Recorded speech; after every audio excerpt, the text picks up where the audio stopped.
गीता मैया की जय।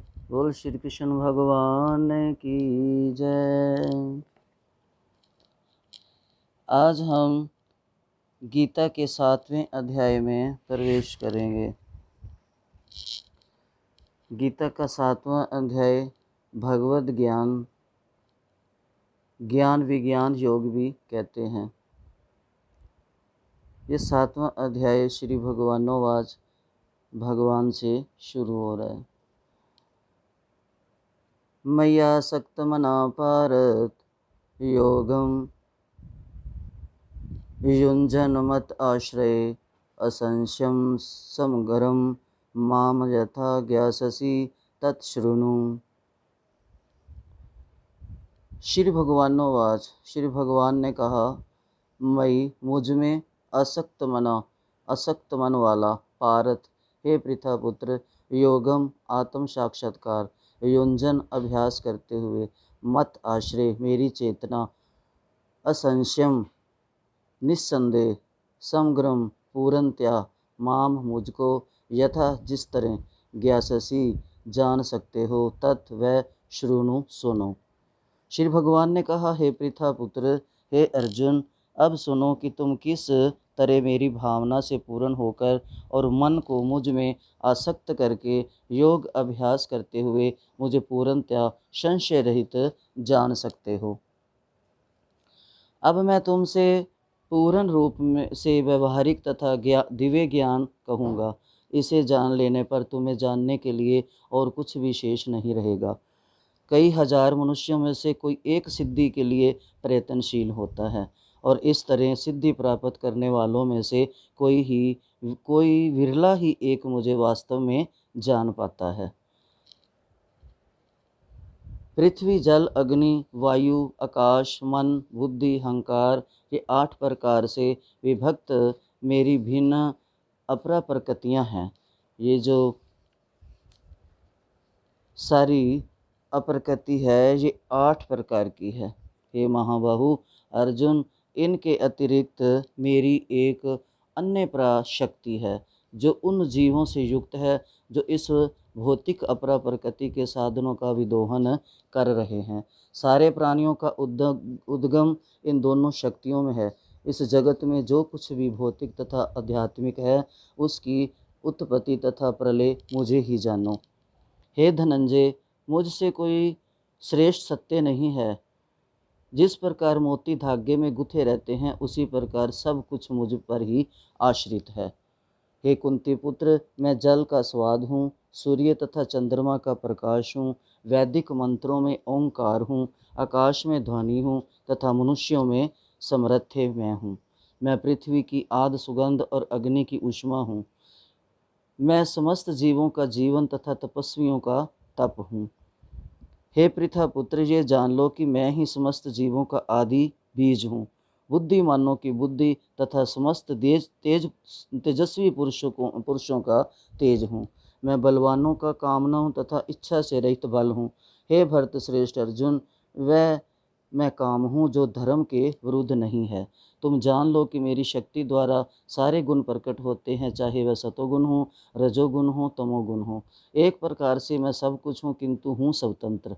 मैं प्रकृति के गुणों के अधीन नहीं हूँ, अपितु वह मेरे अधीन हैं। 3 गुणों सतो, रजो तथा तमो के द्वारा मोहग्रस्त ये सारा संसार मुझ गुणातीत तथा अविनाशी को नहीं जानता। प्रकृति के 3 गुणों वाली इस मेरी देवी शक्ति को पार कर पाना कठिन है, किंतु जो मेरे शरणागत हो जाते हैं वे सरलता से इसे पार कर जाते हैं। जो निपट मूर्ख हैं, जो मनुष्यों के अधम हैं, जिनका ज्ञान माया द्वारा हर लिया जाता है, तथा जो असुरों की नास्तिक प्रकृति को धारण करने वाले हैं, ऐसे दुष्ट मेरी शरण ग्रहण नहीं करते। हे भरत श्रेष्ठ, 4 प्रकार के पुण्य आत्मा मेरी सेवा करते हैं, आर्त, जिज्ञासु, अर्थार्थी तथा ज्ञानी। इनमें से जो परम ज्ञानी है और शुद्ध भक्ति में लगा रहता है, वह सर्वश्रेष्ठ है, क्योंकि मैं उसे अत्यंत प्रिय हूँ और वह मुझे अत्यंत प्रिय है। निस्संदेह ये सब उदार चेता व्यक्ति है, किंतु जो मेरे ज्ञान को प्राप्त है उसे मैं अपने ही समान मानता हूँ। वह मेरी दिव्य सेना में तत्पर रहकर मुझ सर्वोच्च उद्देश्य को निश्चित रूप से प्राप्त करता है। अनेक जन्म जन्मांतर के बाद जिसे सचमुच ज्ञान होता है वह मुझको समस्त कारणों का कारण जानकर मेरी शरण में आता है। ऐसा महात्मा अत्यंत दुर्लभ होता है। जिनकी बुद्धि भौतिक इच्छाओं द्वारा मारी गई है वे देवताओं की शरण में जाते हैं और वे अपने अपने स्वभाव के अनुसार पूजा के विशेष विधि विधानों का पालन करते हैं। मैं प्रत्येक जीव के हृदय में परमात्मा स्वरूप स्थित हूँ। जैसे ही कोई किसी देवता की पूजा करने की इच्छा करता है मैं उसकी श्रद्धा को स्थिर करता हूँ जिससे वे उसी विशेष देवता की भक्ति कर सके। ऐसी श्रद्धा से समन्वित वह देवता विशेष की पूजा करने का यत्न करता है और अपनी इच्छा की पूर्ति करता है, किंतु वास्तविकता तो ये है कि सारे लाभ केवल मेरे द्वारा प्रदत्त हैं। अल्प बुद्धि वाले व्यक्ति देवताओं की पूजा करते हैं और उन्हें प्राप्त होने वाले फल सीमित तथा क्षणिक होते हैं। देवताओं की पूजा करने वाले देवलोक को जाते हैं, किंतु मेरे भक्त अंततः मेरे परम धाम को प्राप्त होते हैं। मैं बुद्धिहीन मनुष्य मुझको ठीक से न जानने के कारण सोचते हैं कि मैं भगवान कृष्ण पहले निराकार था, अब मैंने इस स्वरूप को धारण किया है। वे अपने अल्प ज्ञान के कारण मेरी अविनाशी तथा सर्वोच्च प्रकृति को नहीं जान पाते। मैं मूर्खों तथा अल्पज्ञों के लिए कभी भी प्रकट नहीं हूँ। उनके लिए तो अपनी अंतरंग शक्ति द्वारा आच्छादित रहता हूँ, अतः वे ये नहीं जान पाते कि मैं अजन्मा तथा अविनाशी हूँ। हे अर्जुन, श्री भगवान होने के नाते मैं जो कुछ भूतकाल में घटित हो चुका है, जो वर्तमान में घटित हो रहा है और जो आगे होने वाला है वह सब कुछ जानता हूँ। मैं समस्त जीवों को भी जानता हूँ, किंतु मुझे कोई नहीं जानता। हे भरतवंशी, हे शत्रु विजेता, समस्त जीव जन्म लेकर इच्छा तथा घृणा से उत्पन्न द्वंद्वों से मोहग्रस्त होकर मोह को प्राप्त होते हैं।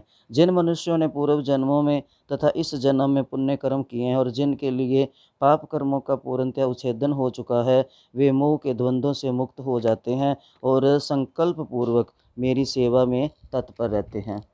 जो जरा तथा मृत्यु से मुक्ति पाने के लिए यत्नशील रहते हैं, वे बुद्धिमान व्यक्ति मेरी भक्ति की शरण ग्रहण करते हैं और वे वास्तव में ब्रह्म हैं, क्योंकि वे दिव्य कर्मों के विषय में पूरी तरह जानते हैं। जो मुझ परमेश्वर को मेरी पूर्ण चेतना में रहकर मुझे जगत का, देवताओं का तथा समस्त यज्ञ विधियों का नियामक जानते हैं, वे अपनी बुद्धि के समय भी मुझ भगवान को जान और समझ सकते हैं।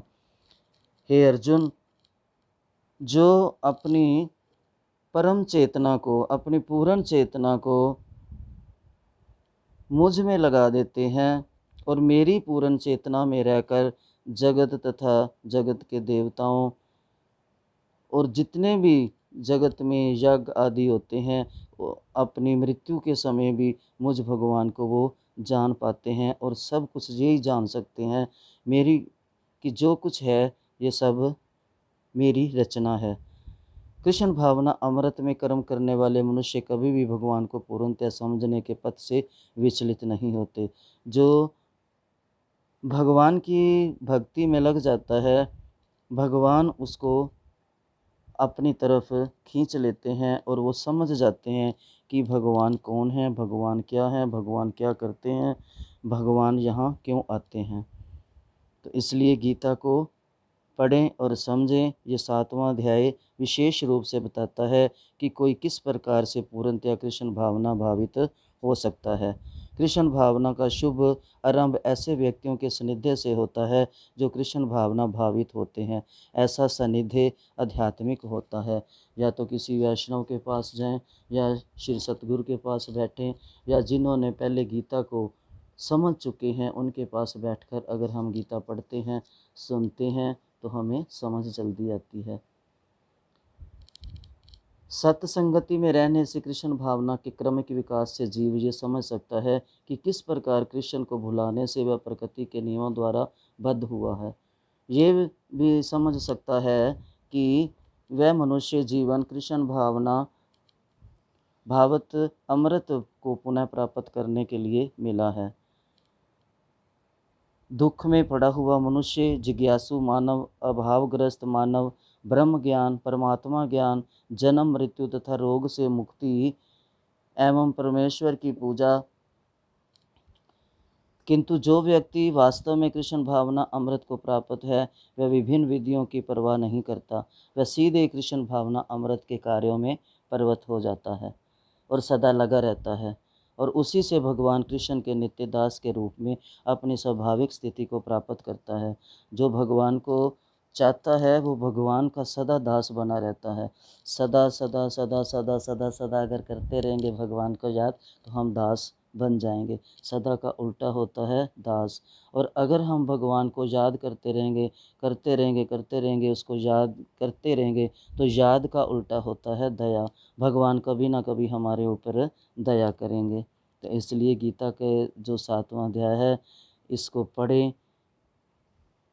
और इसमें भगवान ने आर्त, जिज्ञासु, अर्थार्थी, आर्त का कि जैसे द्रौपदी ने पुकार करी थी, आर्त, और जिज्ञासा जानने के लिए, जो जानने के लिए भगवान की तरफ जाते हैं, भगवान को जानने, भगवान कौन है। अर्थार्थी जो अर्थ के लिए, जो अपनी मनोकामना पूर्ण के लिए भगवान की तरफ जाते हैं। तो 3 तरह के भगत होते हैं। हम आरती बने, भगवान को पुकारें, भगवान के निकट जाने की कोशिश करें। तो ये गीता का 7वां अध्याय बहुत अच्छा है, इसको पढ़ें, मन में उतारें और इससे कुछ शिक्षा लें। अब हम 7वें अध्याय के गीता का महात्म जानते हैं। 7वें अध्याय का महात्म, लक्ष्मी जी ने फिर पूछा विष्णु भगवान से कि 6ठे अध्याय का जो महात्म सुनकर मेरे को अच्छा लगा, और अब मुझे 7वें अध्याय का महात्म विस्तार पूर्वक हमारे कल्याण के लिए कहो। श्री लक्ष्मी जी का विशेष आग्रह देकर विष्णु ने कहा, क्योंकि आज लक्ष्मी माता कहती है मेरे लिए कहो, विस्तार से कहो कि मैं उसको कुछ अच्छी तरह जान पाऊँ। तो विष्णु भगवान ने कहा कि हे लक्ष्मी, 7वें अध्याय का महात्म कहता हूँ, सुनो। पटना नामक नगर में शंकुकरण नाम का एक वैश्य रहता था। उसके 4 पुत्र थे। वैश्य व्यापार करने के लिए देश देशांतरों में जाया करता था।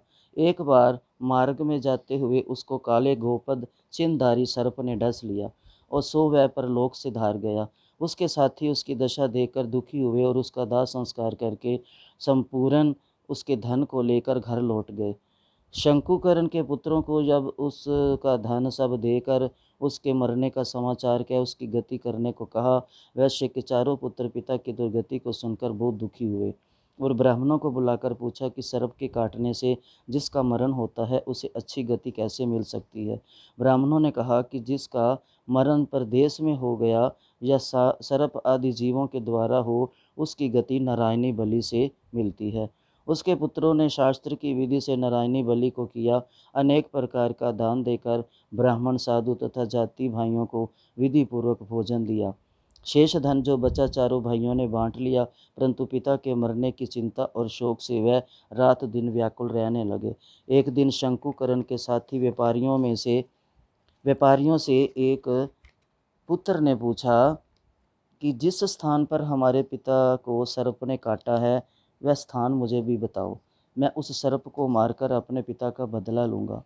व्यापारियों ने उस वैश्य पुत्र को अपने साथ ले जाकर वह स्थान दिखा दिया। शंकुकरण का पुत्र वहाँ सर्प के रहने का स्थान ढूंढने लगा। समीप में एक बाम्बी को देखकर कुदाली से खोदने लगा। तब उसमें से एक बड़ा विषधर सर्प निकला और पूछा, तू कौन है, मेरा स्थान क्यों खोदता है। तब उस वैश्य पुत्र ने कहा कि मैं शंकुकरण का पुत्र हूँ, जिस सर्प ने मेरे पिता को काटा है उसको मारूंगा। तब सर्प ने कहा, हे पुत्र, मैं शंकुकरण हूँ, मुझे मत मार। अब तू घर जाकर मुझे इस अधम देह गति से छुड़ाने का उपाय कर। मेरे पूर्व जन्म के संस्कार से यह दशा हुई है। पुत्र ने अपने पिता के वचन सुनकर कहा कि हे पिताजी, जो उपाय कहो सो तुम्हारी गति के लिए मैं करूँगा। सर्प ने कहा कि हे पुत्र, किसी गीता पाठ के करने वाले ब्राह्मण को घर बुलाकर भोजन, वस्त्र आदि से प्रसन्न करके उससे गीता के 7वें अध्याय का महात्म का फल मेरे वास्ते दिलाओ, तो मेरा उद्धार होगा। वैश्य पुत्र पिता से विदा होकर अपने घर लौट आया और सब समाचार अपनी स्त्री को कह सुनाया। वैश्य पुत्र की स्त्री ने कहा, जिस प्रकार गति हो गई वही उपाय करो।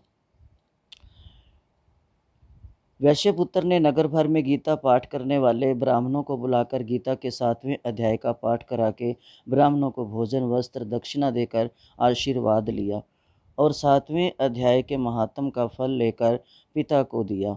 उससे शंकुकरण सर्प की योनि से छूट गया, दिव्य शरीर मिला और वह विमान पर चढ़कर देवताओं के सामने अपने पुत्र का धन्यवाद देता वैकुंठ धाम को गया। विष्णु ने कहा कि हे लक्ष्मी, ये 7वें अध्याय के महात्म का जो जो पढ़ेगा सुनेगा उसे सद्गति प्राप्त होगी। कहते हैं अब भी श्राद्धों में अगर ये 7वां अध्याय पढ़कर लोटा जल का पास में रखकर ये 7वां अध्याय पढ़कर और उसका जो जल है अंगूठे की तरफ से सूरज को चढ़ा दें तो जो पितृ दोष है ये समाप्त हो जाता है। ये जो जल है ये हमारे पितरों को मिलता है और हमारे पितर खुश होते हैं। 7वां अध्याय जो है पितरों का उद्धारक करने वाला है। बोल गीता मैया की जय। हे राम पुरुषोत्तमा नर हरे नारायण केशवा, गोविंदा गरुड़ ध्वजा गुणनिधे दामोदर माधवा। हे कृष्ण कमलापते यदुपते सीतापते श्रीपते वैकुंठ आदिपते चराचरपते लक्ष्मीपते पाहिवाम। तो ये गीता जो है इसे रोज़ पढ़ें, भगवान कभी ना कभी खुश होंगे और हमारे को कभी ना कभी तो अपने भक्तों की लाइन में लगा ही लेंगे। कहते हैं ना कि भगवान को भगत जो हैं ये विशेष प्रिय होते हैं, तो हम भी अगर भगवान के भक्त बनेंगे तो भगवान हमारे को प्यार करेंगे। कहते हैं नरसी का जब हाथ जला था तो कृष्ण आए थे, मिसाल हाथ से छीन ली थी। जब नरसी गाते थे तान से, कृष्ण नाचते थे शान से। सूर गाते थे दिल जान से, कृष्ण सुनते थे कान से। मीरा कबीर गाते थे और भगवान पीछे पीछे फिरते थे जी जान से। शबरी के जूठे बेर खाए राम जी ने बड़े मान और चाव से। तो इसलिए हम भी भक्त बने, गीता को पढ़े। गीता का हर श्लोक एक खिला हुआ फूल है। दूर से देखो तो सुंदर है, नज़दीक से सुगंध है और गहराई में जाओ तो आनंद ही आनंद है। गीता वो दूध है, जब गर्म करो तो मलाई आती है, जब मंथन करो तो मक्खन निकलता है। अर्जुन ने कृष्ण को 31 नामों से पुकारा है। इसमें ध्यान से गीता पढ़ोगे सुनोगे तो उसमें अर्जुन ने कृष्ण को 31 नाम दिए हैं और कृष्ण ने अर्जुन को 27 नाम सुंदर सुंदर दिए हैं। हम भी गीता पढ़ें और गीता में उतरें। हे भगवान, हमें मुक्ति नहीं चाहिए, हमें वैकुंठ नहीं चाहिए, तो हमें क्या चाहिए? हमें वह आनंद चाहिए क्या कि तुम हमारे साथ हो, गीता हमारे हाथ हो। बस यही अनुभूति चाहिए हमारे को। तो भगवान की गीता हम अगर रोज़ पढ़ते रहेंगे तो कभी ना कभी भगवान तो हमारी ऊपर कृपा दृष्टि करेंगे, उनको कभी ना कभी तो दया आएगी। आत्मा जो है हमारी ये नाचती है, एक नर्तकी नाचती है जो रंगमंच पर नाचती है, और एक हमारी आत्मा है, इसको भी नर्तकी ही कहा है। लेकिन ये कब नाचती है? ये हमारे अंतर मन में नाचती है। जब आत्मा खुश होती है, इसको उसका भोजन मिलता है। इसका भोजन क्या है? गीता पाठ करना, सत्संग करना, नाम जपना। तो जब ये इसको मिलता है तो ये अंदर नाचती है, अपने अंदर ही स्टेज बनाकर नाचती है। तो जब ये नाचती है तो हमारा मन खुश होता है, और हमारा मन खुश होता है तो हम खुश रहते हैं। जब हम खुश रहते हैं तो हमारा दिमाग भी तरोताज़ा रहता है, हमारे विचार भी शुद्ध होते हैं और हमारी हर बात में खुशी दिखाई देती है। इसलिए हमें अपनी आत्मा को खुश करने के लिए भगवान के भजन का साथ लेना ही चाहिए। हमारा शरीर रथ है, आत्मा रथी है, मन लगाम है, बुद्धि सारथी है और इंद्रियां इसके घोड़े हैं। ये तब ही सब कुछ काबू आएगा जब हम भगवान की तरफ जाएंगे, भगवान के नामों का जप करेंगे और भगवान की गीता का पाठ करेंगे। तो इसलिए गीता प्रेम से पढ़ें, सुनें और मन में उतारें, जीवन में उतारें। गीता से कुछ शिक्षा लें, हम अर्जुन बने और अर्जुन की तरह ही हम पुकार करें, भगवान से प्रश्न करें, फिर भगवान हमारे को हमारे प्रश्नों के उत्तर इस गीता के माध्यम से देंगे। बोल गीता माता की जय, बोल श्री कृष्ण भगवान की जय, बोल बांके बिहारी लाल की जय।